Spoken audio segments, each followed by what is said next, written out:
Денес славиме шестмина македонци, шестмина родолюби, шестмина темелници на еден светол ден и мишкопросветна организација.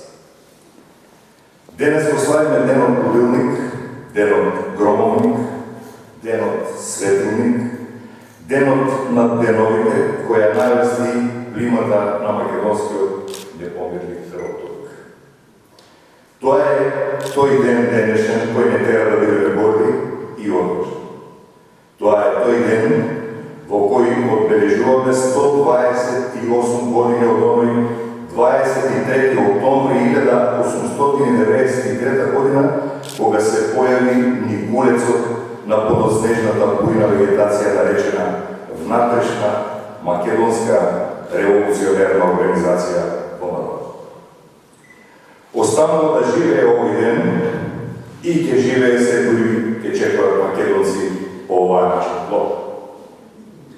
Генерации пред нас и генерации по нас биле и ќе бидат просветлувани од значењето на 23. октомври, кој представува нераскинлив јазол со сите историски настани кои следуваат по него. Денес го славиме денот на македонската револуционерна борба, во кој исправени пред векот и светот докажуваме дека сме тоа што сме, дека сме горди на минатото, но и патници кон новото изгрејсонце. Затоа сме овде, за да можеме да ја споделиме почитта, гордоста и радоста од големината на празникот кој го празнуваме. Што сме потомци на оние кои ја создадува првата македонска организација и идејата за автономна Македонија. Иван Хаџиниколов е еден од оние кој оставил длабока трага во таа вистинска приказна од последната деценија 19. век. Тој во летото 1893 година се врати до Швајцарија во Софија. Му било кажано дека треба да биде учител по СС. Тој го одбил тоа и заминал за Солун, каде што отворил книжарница. Една година пред тоа тој има сретба со Гоце Делчев, на која договорили создавање на организација која ќе се бори за автономија на Македонија. Тогаш 20 годишниот Гоце рекол дека за тоа треба да помине уште една година, бидејќи токму толку му било потребно да го заврши военното училиште, па бидејќи немал намера да остане офицер во бугарската армија, било решено да се врати во Македонија.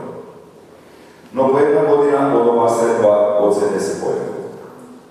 На 21. октомври 1893 година во Солун се сретнале Иван Хаџиниколов, Андон Димитров и Дамјан Груев. Тие повеќе повеле разговор за потребата од основање на револуционерна организација и во тој разговор паднал договор за клучна средба 2 дена подоцна, на која покрај нив тројцата требало да присуствуваат уште тројца македонски дејци, нивни истомисленици. Така и бидно. На 23. октомври во куќата на Иван Хаџиниколов пристигнале уште 5 македонски родолици.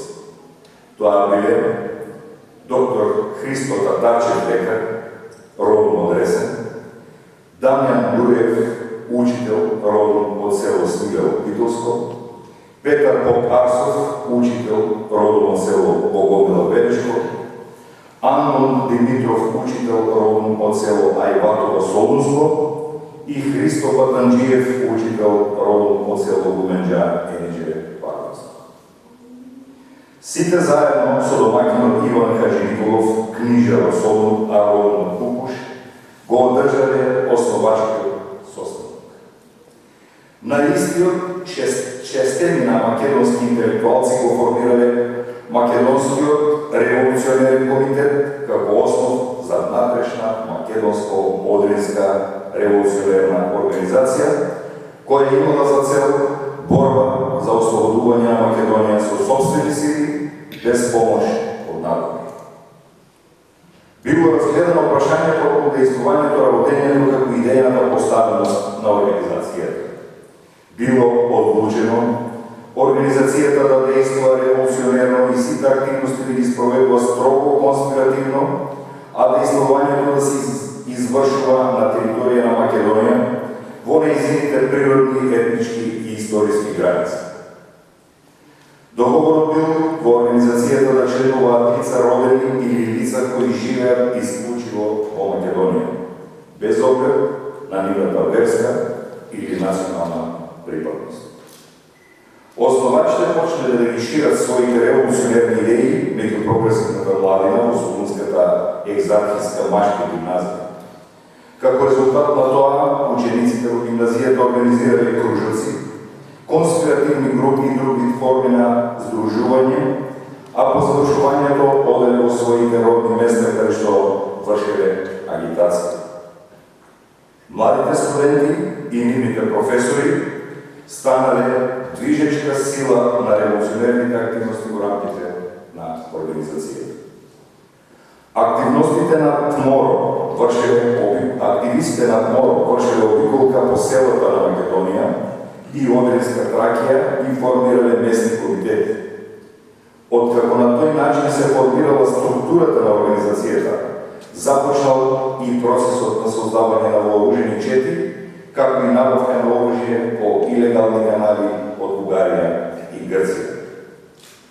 Една година по формирањето на организацијата се приклучува и Гоце Делчев, подоцна и Ѓорче Петров и други македонски дејци со што внатрешната македонско-одринска револуционерна организација добила на поголема организираност и значење, па дури и можност да наметне паралелен безмалку државен систем кој изноредно функционира. Таквиот систем обстојувал се до 1903 година, кога бил крунисан со Илинденското востание и првата република на Балкан, а тоа е Грушевската република.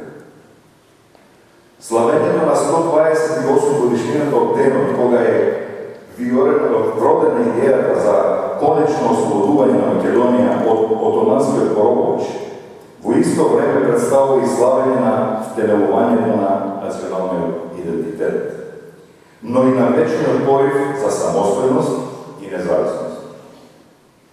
Славејќи го овој ден, не смееме, а да не се присетиме на храбрите дела на нашите предци, на нашите прадедовци и дедовци, кои токму од ВМРО и револуционерната идеја ја црпеле својата сила и својот морал.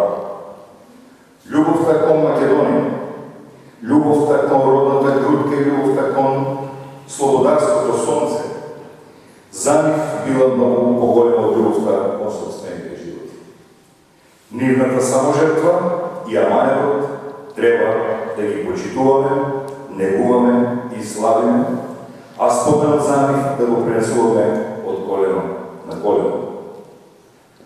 Нека ни е честит големиот празник и 128 годишнината од формирањето на внатрешната македонска револуционерна организација. Нека ни е вековит 23 октомври, денот на македонската револуционерна борба. И благодарам.